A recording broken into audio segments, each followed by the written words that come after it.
It's 2 o'clock. So I will call the July 28th, 2021 Special Technical Advisory Committee meeting for the Stanislaus and Tuolumne Rivers Groundwater Basin Association, GSA, to order. Welcome, everybody. Thanks for joining us. So I can see on the phone, we have the City of Oakdale, Michael Renfro. Hi, Michael. City of Modesto, Miguel is here. City of Waterford, Mike Pitcock. Myself from Oakdale Irrigation District. And I see Modesto Irrigation District, we've got both Chad and Gordon. And there's Walt from the Stanislaus County. I missed anybody? Okay, good. Thanks everybody for coming. You bet. Afternoon, everyone. Looking forward to getting this meeting started off. So item number 2, business from the public. So at this time, interested persons are welcome to introduce any topic within the agency's jurisdiction. Matters presented under this heading may be discussed, but no action will be taken by the agency at this meeting. So I will open it up for public comment.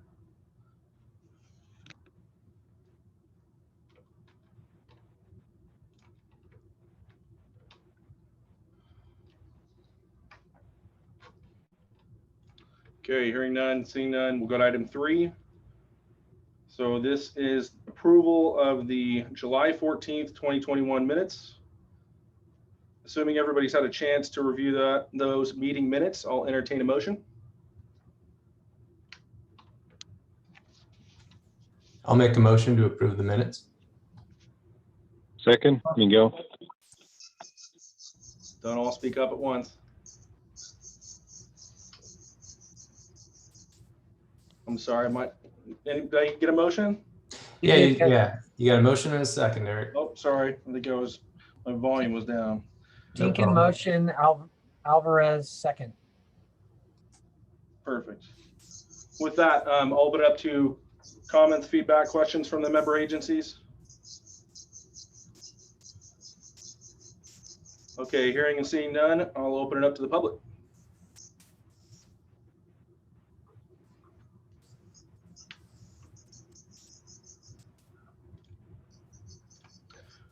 Okay, hearing, seeing none, we will move to a vote. All those in favor signify by saying aye. Aye. Any opposed? Okay, motion carries. Moving to items 4 and 5. So this is a presentation by Todd Groundwater on the reduction of groundwater storage as well as land subsidence. And that's you, Phyllis, I believe. It is. Good afternoon, everyone. Thanks very much for attending our special meeting today. I'd like to make some progress on 2 of the additional sustainability indicators that we need to address in our GSP. And those are the reduction of groundwater and storage and land subsidence. For each one of these, we'll just briefly go over, some of this was review, but we'll briefly go over the definitions and requirements from the GSP regulations, some of the relevant conditions within the Modesto subbasin, how the other subbasins are approaching these topics, and a technical approach for undesirable results and minimum thresholds for the Modesto subbasin. So let's start off with reduction of groundwater and storage.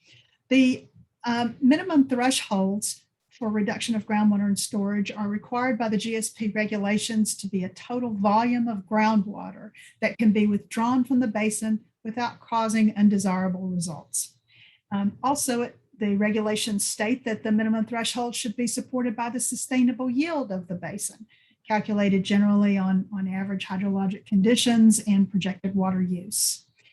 There's a sigma definition of sustainable yield that sounds very suspiciously similar to that. Sustainable yield is defined as the maximum quantity of water calculated over a base period representative of long-term conditions that can be withdrawn annually from a groundwater supply without causing an undesirable result. So this clearly shows that the regulations see a nexus between the sustainable yield for the Modesto subbasin and this indicator, the reduction of groundwater and storage. So just as a comment, a piece of information, with the conditions that we set up for our sustainable yield modeling scenario, just as a reminder, we had a sustainable yield for this subbasin of about 267,000 acre feet a year. So I think about this indicator a little bit two different ways. One being a depletion of supply. In other words, are we going to run out of water? And then also related to overdraft conditions. And the question there would be, is the overdraft in the Modesto subbasin causing significant and unreasonable depletion of supply? So when you think about depletion of supply, you'd like to know sort of how much there is in the subbasin, and we can illustrate that a little bit with respect to this cross section. This is a sort of southwest to northeast cross section that goes across the entire subbasin, and I use it just almost as a cartoon to illustrate the thick column of groundwater that we have in the subbasin. The blue line, which is not that easily seen, I think now, it's the conditions of the water table, or the shallow most potentiometric surface in the subbasin. From there down to the estimated area that is the base of fresh water, you can see that it's a relatively thick column of fresh water in our subbasin, more than 1,000 feet thick in some areas. And some groundwater sustainability plans in other subbasins have concluded that they also have a thick column of fresh groundwater and storage, and as such, that the reduction of groundwater and storage indicator is really not applicable because it's really unlikely that this significant volume would be depleted over time, even given overdraft conditions. Historically, that depletion is really pretty small compared to that overall volume. But I've gotten some guidance from the Department of Water Resources on this issue, and their suggestion is not to rely on that large volume of remaining groundwater for determining undesirable results for this indicator. Yes, there is a large supply available, but it might be unreasonable to access it all. And so I have pivoted for this indicator to the issue of overdraft. The GSP is required to correct your overdraft conditions anyway, but technically there's no question in my mind that the correction of overdraft conditions is a correction of a depletion of supply. And it's also related directly to declining water levels. So I'm going to explore that a little bit by first looking at how the other adjacent subbasins have handled the indicator. For the Delta Mendota subbasin, they have a definition of undesirable results for this indicator as occurring when significant and unreasonable decrease in storage impacts beneficial uses of groundwater. So a little bit of a generic definition there, but then they go on to say that this is the same general definition as they have for chronic lowering of water levels. So we began to get a picture that yes, the lowering of water levels is related to a reduction of groundwater and storage. And as such, they have used the minimum thresholds that they set for the chronic lowering of water levels as the same minimum thresholds that they have also set for the reduction of groundwater and storage. So sort of two things being handled with one set of criteria for the Delta Mendota subbasin. And there's been a similar approach taken by the Eastern San Joaquin subbasin to the north of us. They state that undesirable results are really related to the ability of wells to economically access groundwater. And they also note that access of groundwater is also an issue with respect to groundwater dependent ecosystems.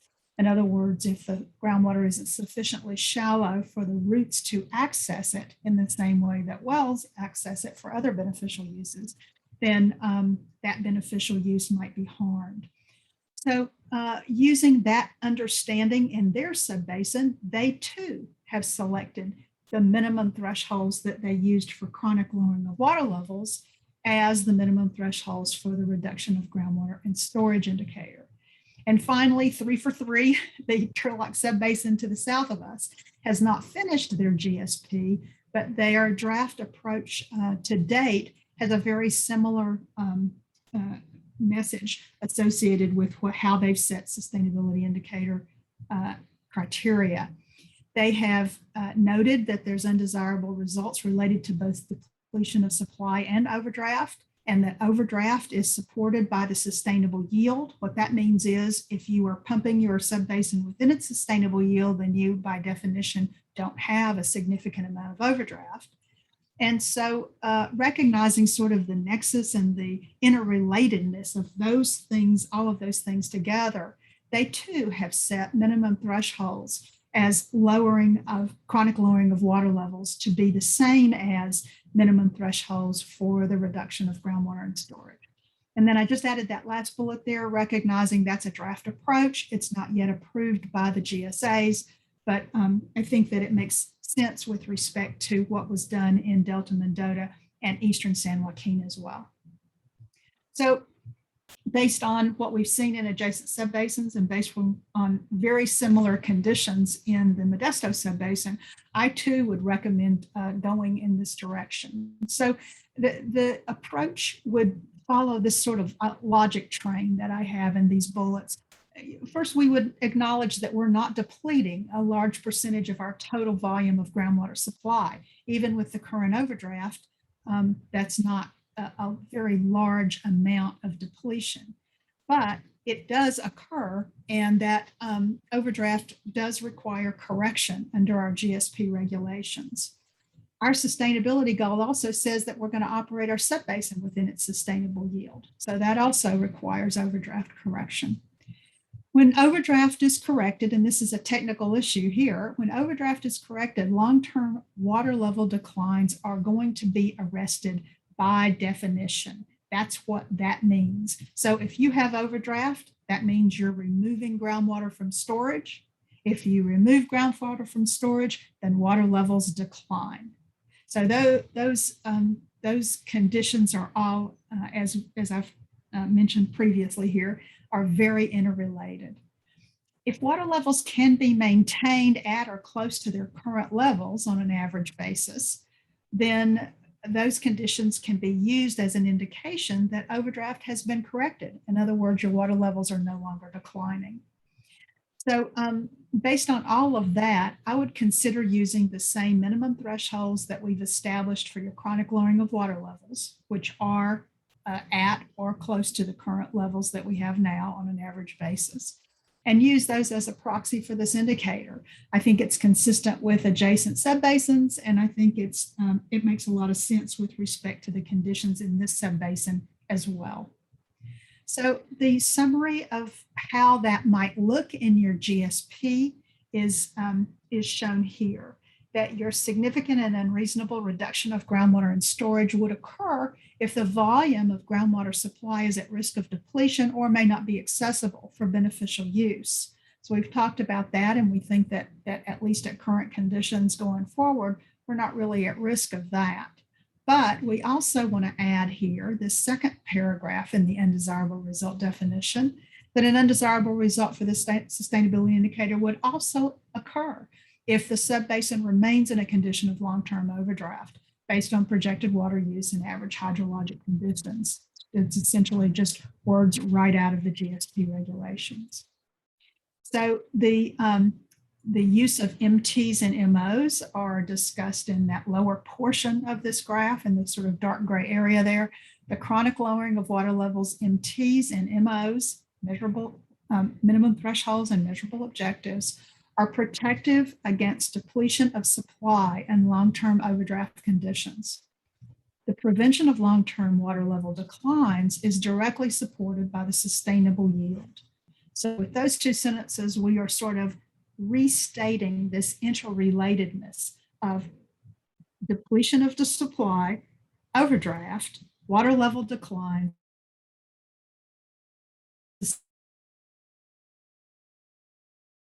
I would recommend that you consider using MTs and MOs that have been approved for chronic lowering of water levels to be selected as a proxy for this sustainability indicator. So that's the information that I wanted to get to you on reduction of groundwater and storage. I'm not asking the TAC members for approval today, but I would ask that you consider the information that I've provided, and I would like for the TAC okay going forward in the GSP, and perhaps you would be willing to provide that approval process at our next STRGBA meeting as we get into August. So that's just how I see this playing out. Does anyone, first starting with the TAC members, does anyone have any questions at all relating to the reduction of groundwater and storage indicator information that I just provided, or any other issue associated with this indicator? Yeah, for some reason I can never see the chat when I'm in this mode. Somebody can I'm checking it, so I don't see any hands raised. I'm not seeing anybody trying to speak. Okay. We should open it up to the public here. Yeah, anybody from the public?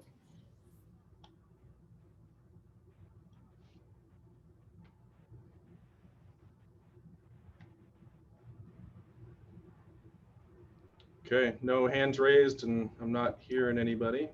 All right. So That that's a must good have just sign. been incredibly clear.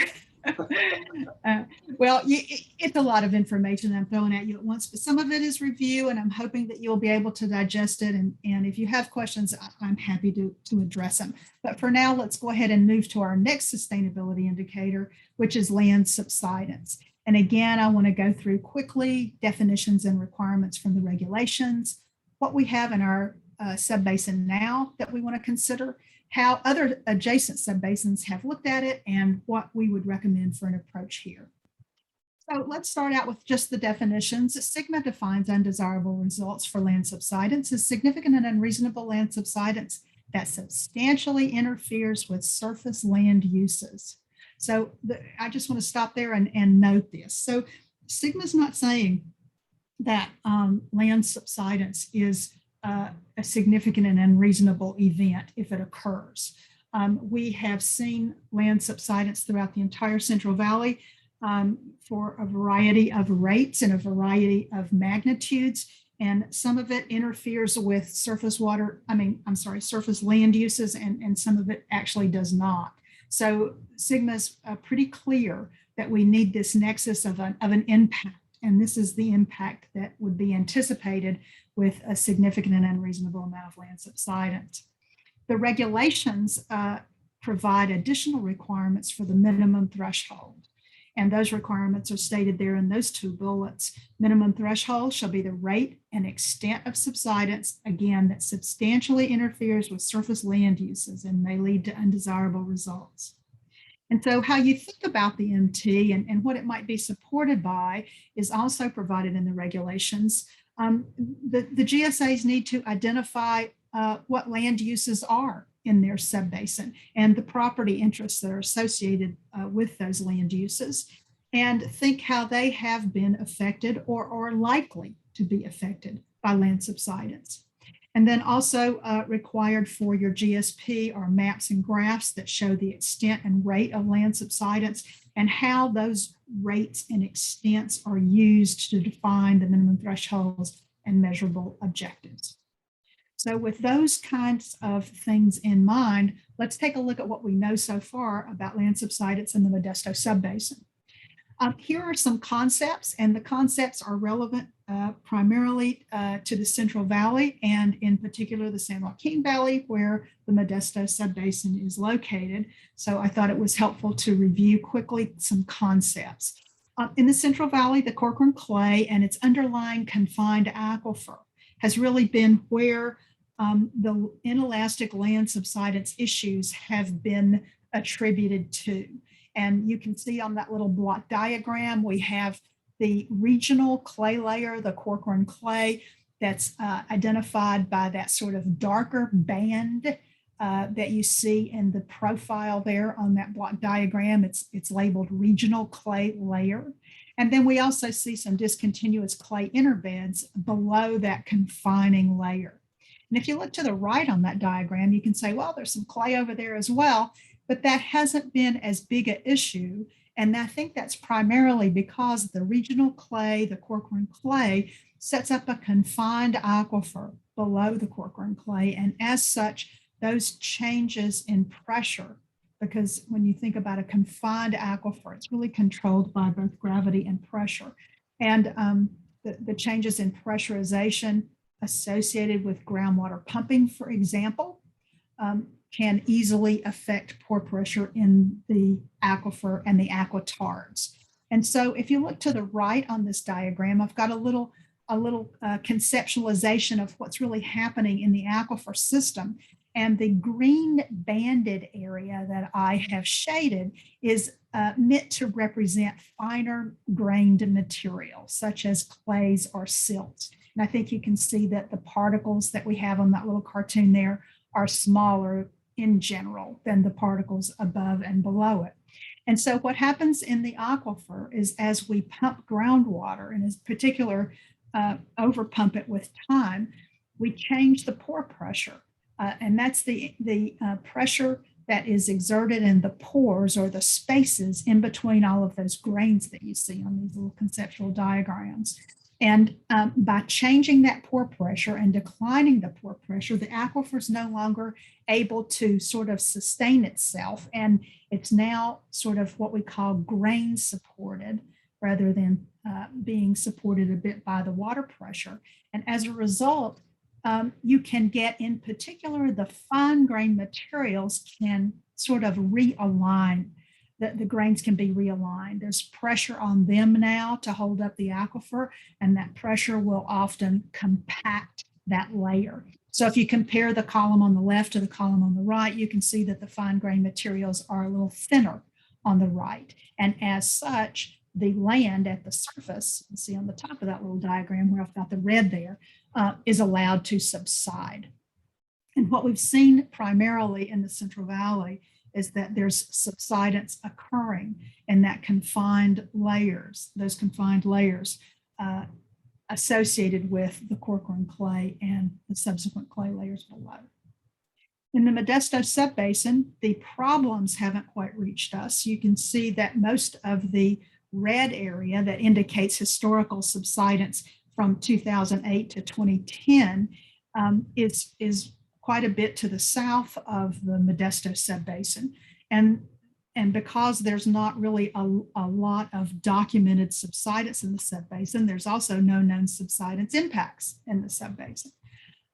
You know, I emphasize that there's no known impacts rather than no known subsidence.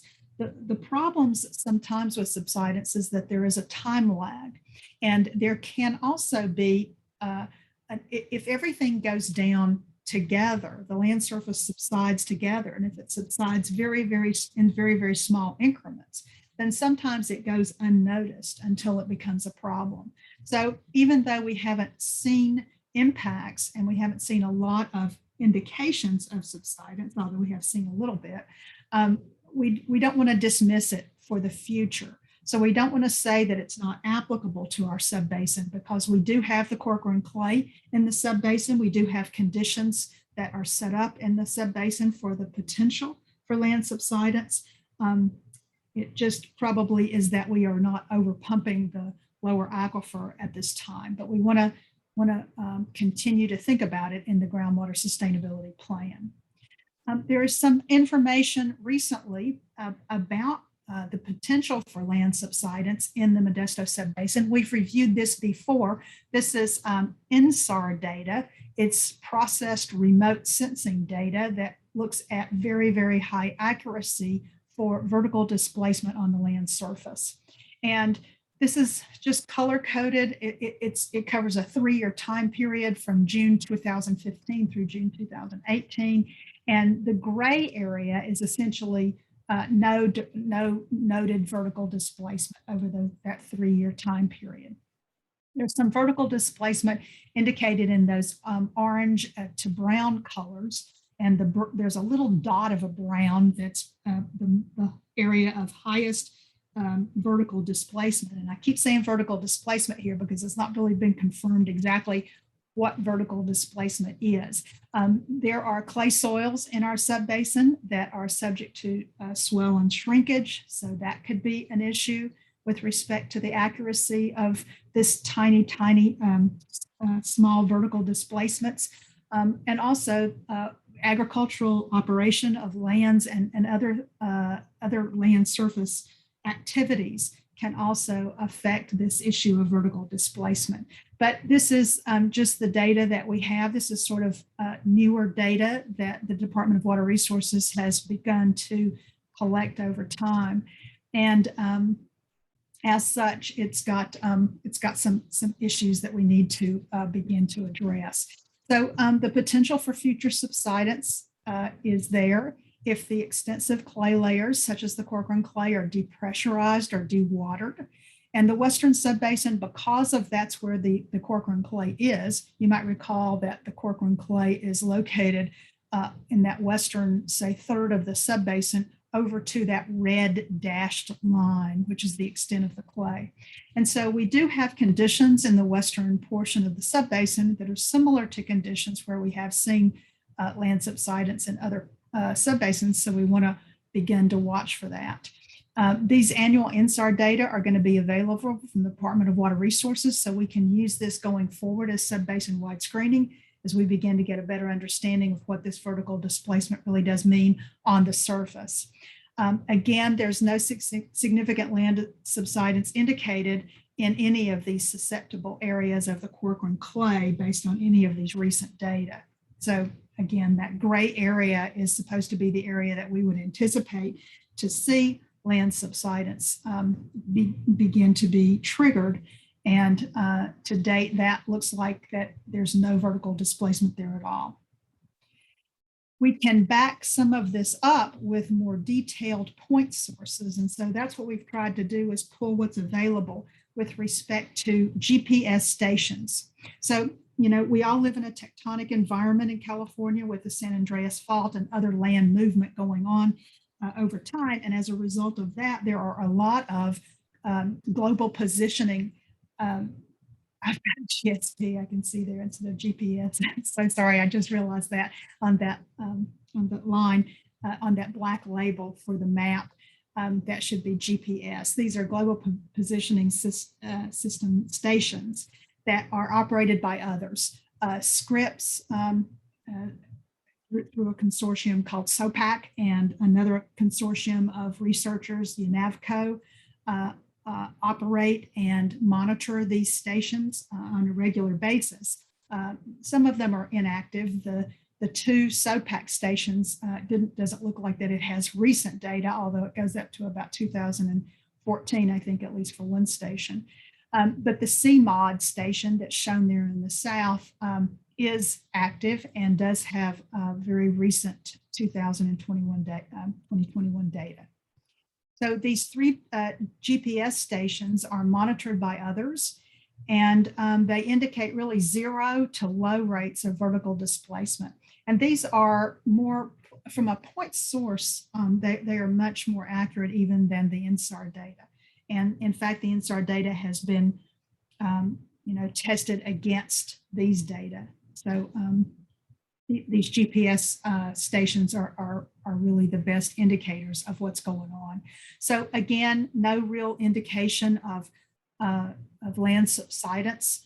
You can see that there's one indication there on that middle station just south of Salida, the P781 station, about 0.05 of an inch per year. So tiny measurements, very close to the accuracy of all of these data. So nothing to be concerned about at date, but again, conditions suggest that we can't really ignore it for the future. In the Delta Mendota subbasin, they have a more difficult issue. They have seen land subsidence problems, and they have even seen undesirable results relating to conveyance of some of their water canals. I think the Delta Mendota Canal, a lot of you probably have heard of the issues associated with land subsidence, reducing freeboard in that canal and interrupting the conveyance capacity that is needed for the canal. So as a result of that, the Delta Mendota has a lot of GPS and other types of subsidence measuring stations within their subbasin, and all of their minimum thresholds are really tied to canal capacity, and they have different MTs set up for their different management areas. Within the eastern San Joaquin subbasin, they're a little bit more similar to us in that they really lack the potential for widespread problems. They did set their values for minimum thresholds for land subsidence the same as they used for chronic lowering of water levels. I think that's reasonable because their logic there is that if we hold water levels at current or above the historic lows, then we're unlikely to trigger any new subsidence for the future. And that's similar to what was taken, the approach that was taken in the Turlock subbasin. Again, for Turlock, all of this is draft, but there are no known impacts from land subsidence in that subbasin either. And so they approved minimum thresholds and measurable objectives using chronic lowering of water levels thresholds, which and for them was fall 2015 levels as a proxy for land subsidence. For the western lower principal aquifer, they felt like that they really had a lot of data gaps, and as such, they are using the Corcoran clay as a bit of a fallback position, whereby they are setting a minimum threshold at the top of the Corcoran clay so that if the water levels have fallen below 2015 levels, but we don't really know about it because we're in areas where that hasn't been monitored historically, we want to make sure that water levels at least don't go below the top of the Corcoran clay. So it's a little bit different of an approach. And then that map is a little bit small. I hope you can see it a little bit. I pulled that off of the Sigma data viewer, and it's just another look. This is some of the NASA data, I believe, that was pulled from this is also INSAR data processed from satellite imagery from remote sensing. And that just also shows that the Modesto subbasin really is at the northern extent of where we really have no measurable land subsidence that's been indicated as problematic as has the rest of the San Joaquin Valley. So it just sort of puts you in a little bit of a position of, oh, I see kind of how we fit in. And you can see the Delta Mendota to the west there does have indications of land subsidence, especially in the southern portion of their subbasin. So based on everything, we're at the same position, I think, technically from our recommendation as we were with reduction of groundwater and storage. And that is using chronic lowering of water levels as a proxy for this indicator. For the undesirable result definition, I have tied that back to, again, land uses.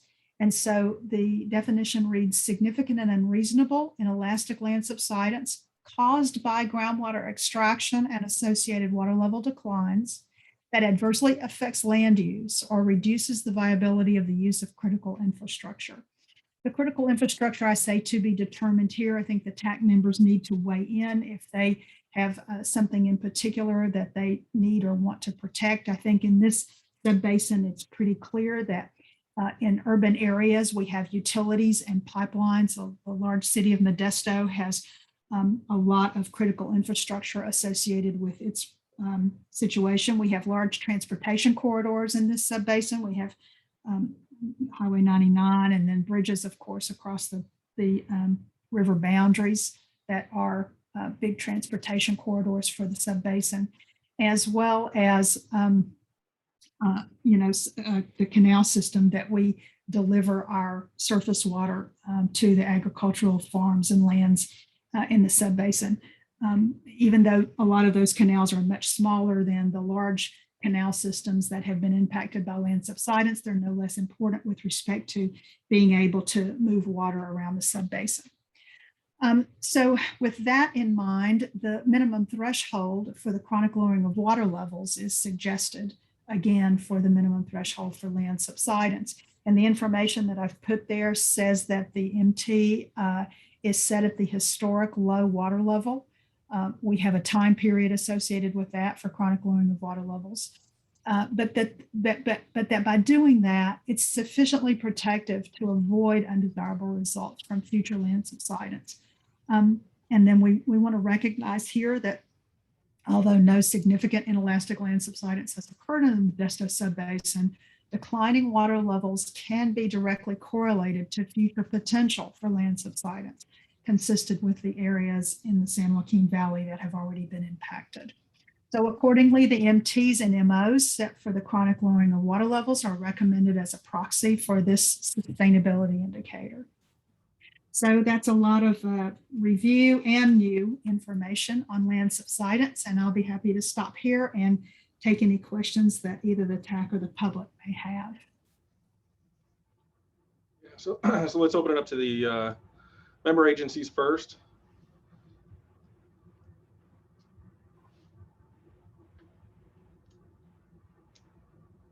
I don't have a question so much as I like the approach.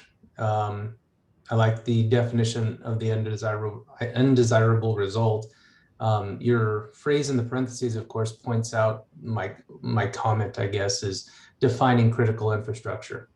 And I assume I guess that'll be undertaken in future discussions. Yes, absolutely. And I guess the part of the reason that I didn't try to list anything is because I would be interested in TAC member feedback on that. And what I might do is send around a little email to TAC members with some suggestions from the technical team as to how we would think about critical infrastructure. And in particular, we've reviewed the technical literature for what has happened in the past. So lessons learned, especially in the San Joaquin Valley, seem important to me. There's been damage to well casings identified in the Central Valley with respect to land subsidence, and especially if that's widespread. So if land subsidence is the reason that well casings are being damaged, then it's typically on a little bit wider scale basis than just one well. That wouldn't likely be related to land subsidence. There's as everyone that is a well owner on this call knows, there's a variety of reasons that you can have collapsed casing in a well. But collapsed casings would be a potential infrastructure issue.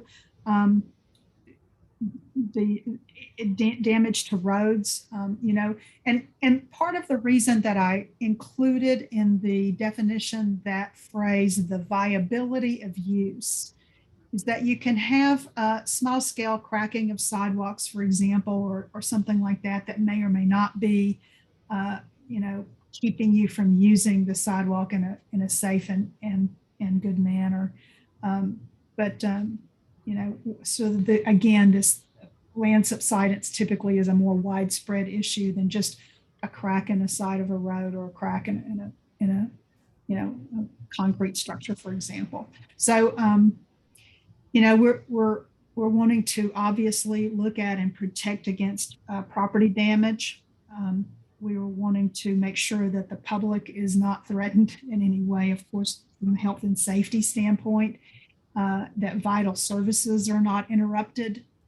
So there's a variety of things that we can think about. And even though I provided information today on the adjacent subbasins approach to minimum thresholds, they also have some approaches to what their concerns about critical infrastructure are. So I can include that as well. So perhaps the definition of critical infrastructure could be handled among the TAC members with a variety of emails, and then we can come back to the public and make sure that everyone is on board with what we have come up with. Does that make sense? It does. Yeah, that's perfect. Thanks, Phyllis. Thank you.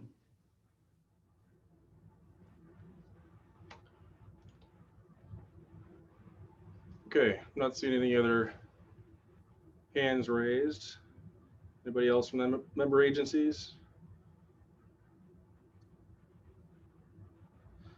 Okay, from my standpoint, I think the approach being proposed, really for both of these sustainability management criteria, is pretty straightforward, and we're fortunate, not to have an issue with groundwater storage and land subsidence. So that's a positive. I think the approach is fairly straightforward, though.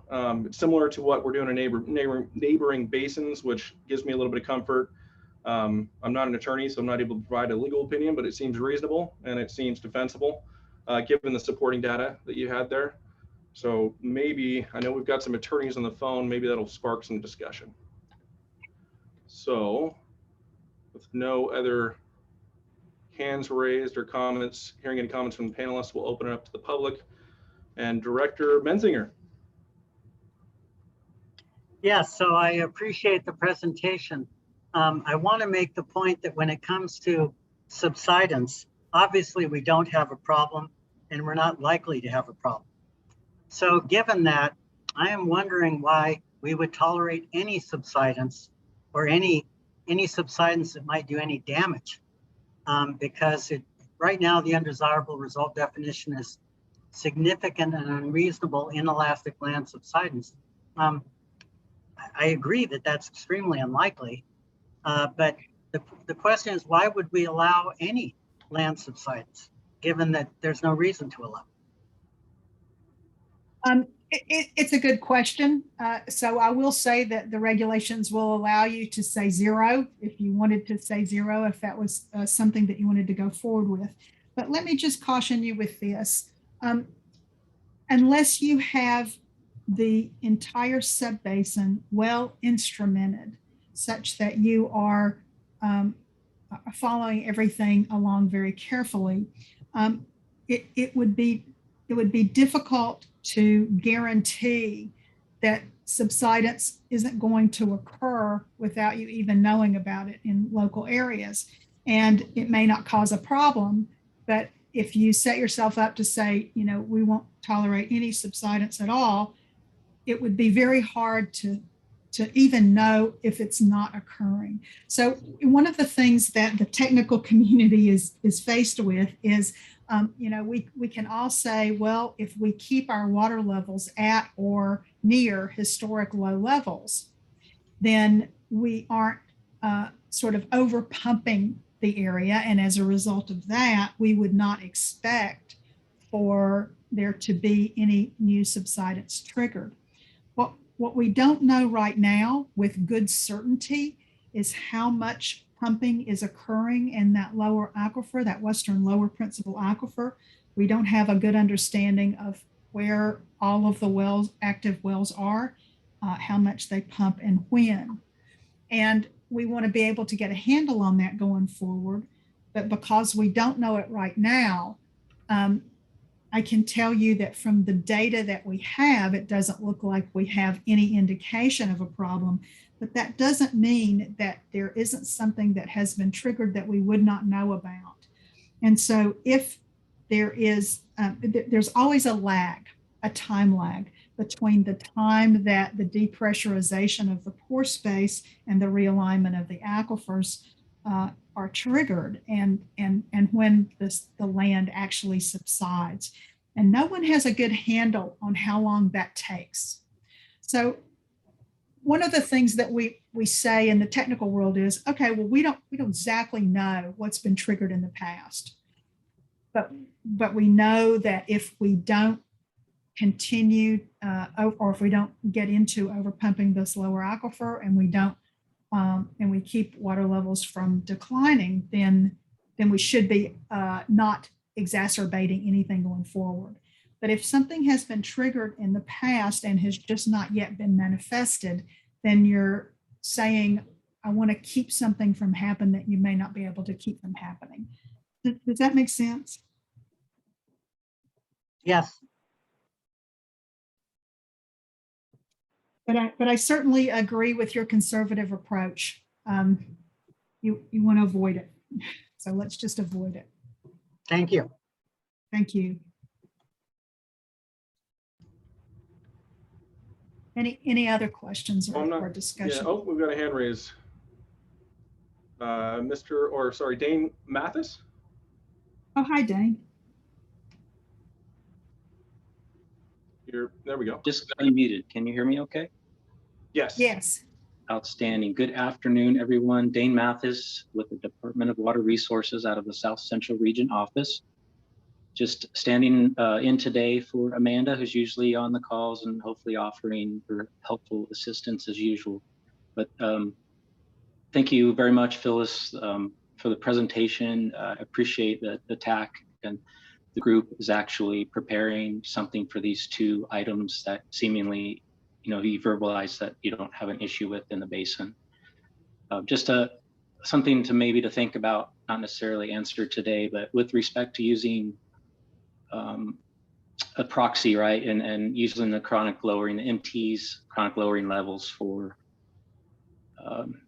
storage and subsidence. I'm wondering if the eventual plan, or is there a concept to actually do a technical demonstration that those, say, MTs for chronic lowering of water levels are commensurate with some total volume of storage, that's within your undesirable results definition, and similar to the chronic lowering MTs for subsidence. And would there be a demonstration of, well, at those levels, is that commensurate to some certain rates of subsidence and the extent of subsidence that's within your metric definition for undesirable results?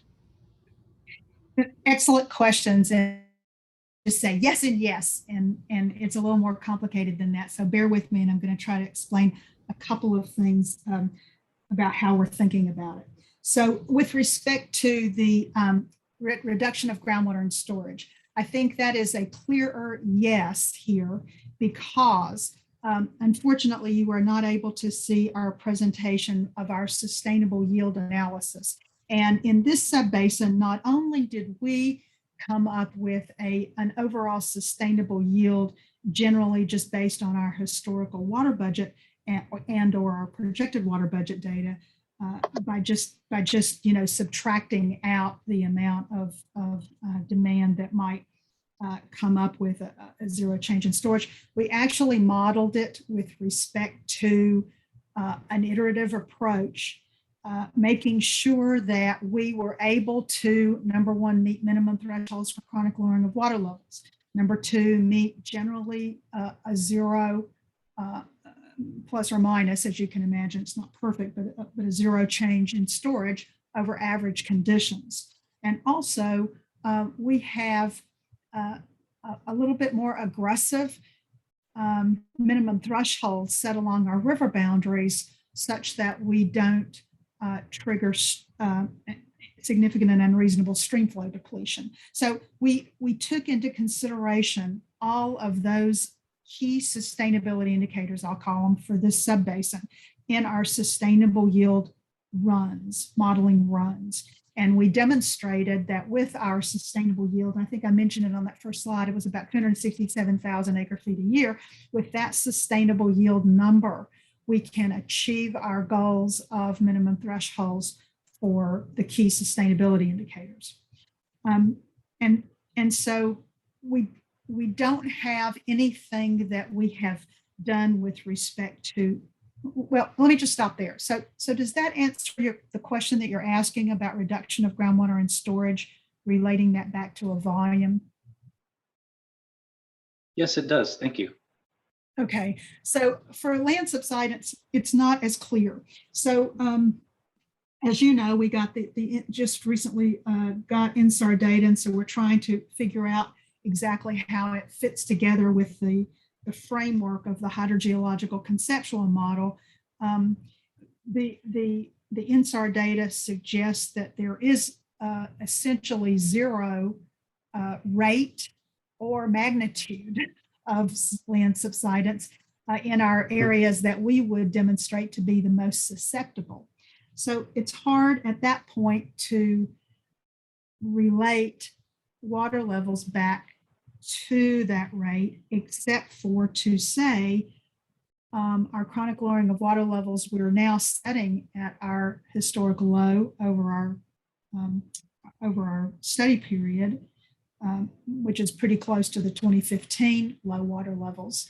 So if even though we have imperfect data, as we've discussed already in this presentation, if we say that has generally been zero or 0.05 inches per year, which is the only rate that we have available to us, and that's only for a short time period, then I think that we can relate those two generally, but can we relate it over the entire subbasin? I mean, it's really hard to do in the absence of having any long-term subsidence to kind of test it against.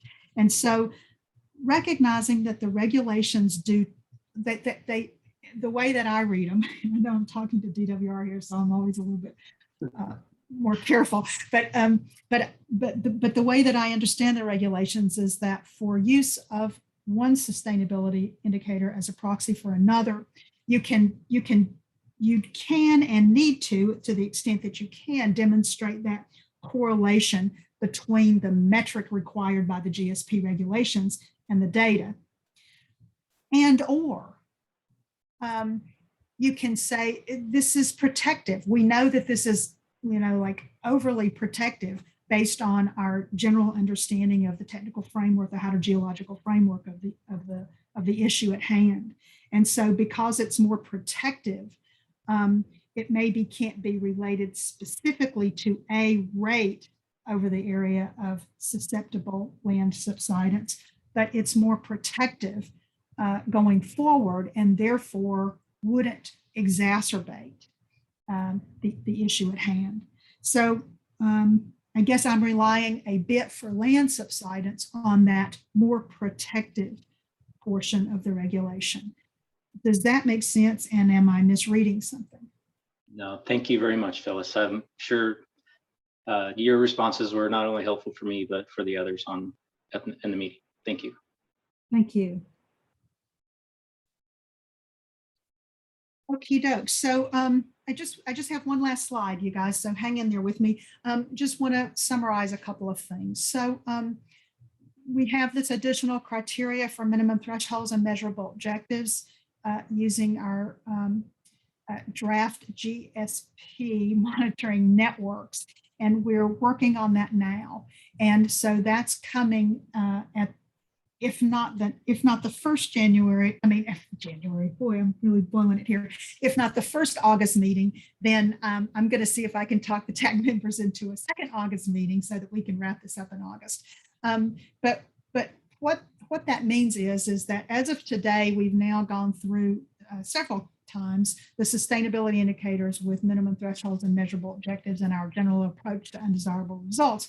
And so now we want to be able to add to that what the regulations talk about when it says where and when an exceedance of your minimum threshold might indicate undesirable results. So what does that mean? That means, remember that we had talked about that one well exceedance doesn't necessarily mean undesirable result. Okay, 2 wells, does that mean it? 3 wells, does that mean it? 5 wells, does that mean it? And so what we need to see, I think, and we've seen this generally in many of the previous meetings, but we haven't seen it kind of as the final technical recommendation for the monitoring networks. So it will matter to you when you begin to think about, how many wells should we begin to worry about if we see an exceedance of a minimum threshold. It has to do with where we have our monitoring network established. And so we've been working on assigning MTs and MOs for each of these sustainability indicators to our monitoring points as we have been discussing them. And so now we're at a point where we can come back to you with sort of a recommended GSP network.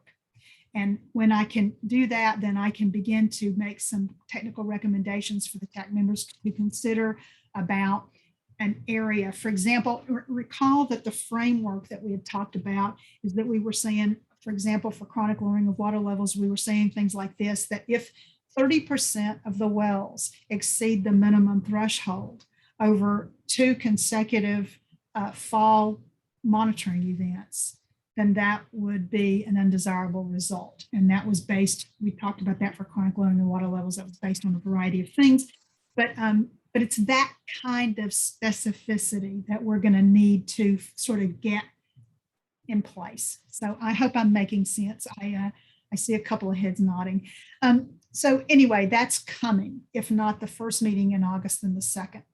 And then the second bullet there, approve sustainable management criteria that we talked about today. If you have further questions, obviously we can, let me know and we can address those. But would like to get at least the TAC members, what has been happening is that the TAC members have been providing to us a recommendation of approval for the draft sustainability management criteria that we're suggesting in order to get the GSP draft written. And so it's not as if you won't have another bite at the apple, but we just want to make sure we're on the right approach from the TAC. So we'd like to get your okay at the next TAC meeting. And then once we do, we can begin to put those 2 bullets together there and finalize the sustainable management criteria. We're releasing GSP chapters as we go, as you know. Water budget chapter has been discussed in the TAC planning meeting, and that's coming out very shortly, probably within a week or so. And so we will have a review first of the TAC members, incorporate their comments, and then it will be posted on the website as a chapter that the public can review and is invited to comment on. So that is all that I have for everyone today, and be happy to take any final questions. Okay, so the only one thing that's not on this list here are the projects and management actions. We are talking about those together as agencies and trying to get some public input. So anytime we can have any public input and the public can talk to their representative, city or district, hopefully, and get those projects in for consideration. But we're ultimately going to be talking about projects and management actions, I think, again, here in probably the next month, I would think too, right, Phyllis? Yes, absolutely. And I'm so sorry I didn't get that on the list. I was so focused on these sustainable management criteria, and I just thought I already have a long list. But no, you're absolutely right. And as you know, Eric, the TAC planning group is continuing to add detail to the projects. And as good ideas come up, we are maintaining a list of potential management actions as well. Perfect. I just had some questions on that, so I wanted to make sure that we answered that to head off any potential questions from the public. So any other input, feedback, questions from the member agencies on anything in this? In item 5 or item 6? I can get to the chat now, and I see that John David's asked a question, and this may be a little bit old. The question is, when do we envision finalizing, approving the GSP monitoring networks? And that's actually what I was suggesting in this very first bullet here, that we would either present these GSP monitoring networks for you at the August TAC meeting, which is going to be I guess in 2 weeks, and if not, then the little bit of delay here is getting minimum thresholds and measurable objectives on some of the wells that don't have good historical water level information. And so there's a process that we've set up internally to do that, and that can be a little difficult. But we have to use those wells because in some cases we need them for distribution. So our just like every subbasin that everybody that's doing a GSP has worked in, the existing monitoring networks are often inadequate for the purposes of SGMA. And so we're having to take a look at nearby wells that we don't have access to, but we do have some water level data from, to help us with setting representative sustainable management criteria in the wells that we do have access to. So it isn't as easy as just sort of, for the ones that had good hydrographs, like the CASGEM wells, that was readily done quickly. But it takes just a little bit longer for the wells that don't have a good historical record. So that's holding us up a bit with respect to presenting these final monitoring networks, John, which I think was your question on that. Hey, Phyllis, so as far as Yeah. how long after presenting do you think they'll be finalized or approved? As soon as the TAC members feel comfortable with it, we're going to move forward with it. No, I mean, we've looked at them a couple of times already, Chad, and they're not that dramatically different from that. But we did have some data gaps, And so in addition to the cash gem wells, we have been reviewing and looking for additional wells to include. And this, for example, the city of Modesto has been great with respect to offering up some of their monitoring wells. And monitoring wells are much preferred than production wells because we're not interested in monitoring. We're interested in monitoring the aquifer. We're not interested in monitoring inefficiency of a production well, right? Sure. So we are trying to swap out some production wells with dedicated monitoring wells where it makes sense. So we're doing that. Also, USGS drilled some wells in our subbasin, and they're great. They're some of the only multi-port monitoring wells that we have. That we need them for vertical gradients. We need them for a variety of understanding of how the upper aquifer and lower aquifer interact.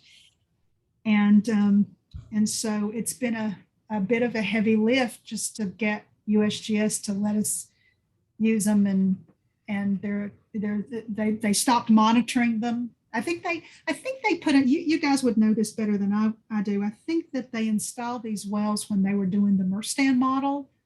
I know everybody in the subbasin remembers that. Yeah, because it was. That's when they did those. Yeah, okay. That's what I thought. And so anyway, a lot of the folks that install them are now retired from USGS. I thought they turned access to them over to either the city or to MID. Yeah. Rumor had it. Yeah, okay. I mean, it's just been, I mean, the city, I think, has been working for several years now, trying to see if they can access those wells and if everything goes okay. And there's just been Miguel's on the phone. He might have something more to say about it. It's not been as straightforward a process as you would think it might be. You know where we left off with these, Phyllis? It looks like it's just a matter of asking and filling out the form they gave us at this point. Okay. And turning it into whoever took over for Steve Phillips and moving forward with it at this point. Great. So we're assuming we can get them, and because of the conversations and the work that Miguel's done. And so that's what we're doing now, is assigning MTs and MOs to those USGS wells that are fabulous wells from a technical standpoint. They just haven't been monitored in a long time. Hey, Eric, this fault are there any actionable items we can take today that can keep us moving forward? And Good. Yeah, that's a good question. Well, I was going to add, actually, when this discussion was over, that we've been taking action at the regular GSA meetings. So our next meeting will be a GSA meeting. So I would expect that we would see groundwater reduction in groundwater storage and land subsidence as 2 action items.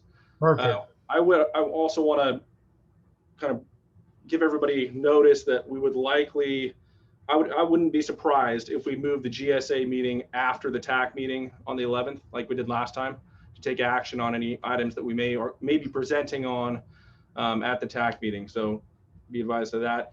I would also not be surprised, like Phyllis said, if we have another TAC meeting 2 weeks later on the 25th, another special TAC meeting on the 25th. So all the member agencies and hopefully the public too, hopefully keep your calendars generally open for about 2 weeks later, maybe the 25th, the afternoon of the 25th. We'll see what we can do there. We've got our office hours on the 25th at 5:30, I think, as well, that we're going to ultimately put out a flyer for too, I think, right, Phyllis? Yes. Yeah. Yes, absolutely. So keep an eye out for that. We're expecting that to be at 5:30 on the 25th. That's me and Renfro, or me and Riddell? Michael Rydell. And I should add that Michael Rydell actually joined us about 5 minutes late. So thanks for joining us, Michael. Yeah, that's why he got picked. We decided it during the meeting, right? Yeah. Right before he got here. Renfro did it once. That's about it. Oh, Phyllis. Oh, Eric. Oh, man. That's good. All right. Anything else on items 4 or 5?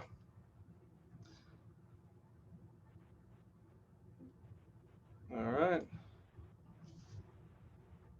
Good. All right, we'll move on to item 6, which is just the next meeting. I mentioned that the next meeting is scheduled to follow the GSA meeting currently, but we might flip-flop those, so don't, you might miss some of the presentation if you join us late.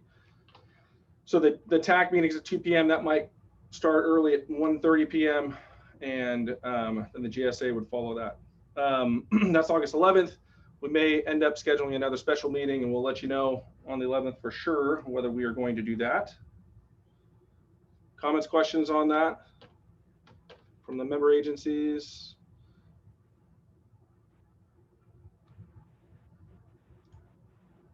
Okay, we'll open up to the public.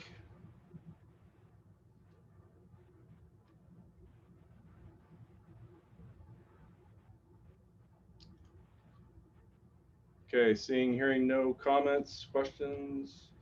Item number 7, are there any items too late for the agenda?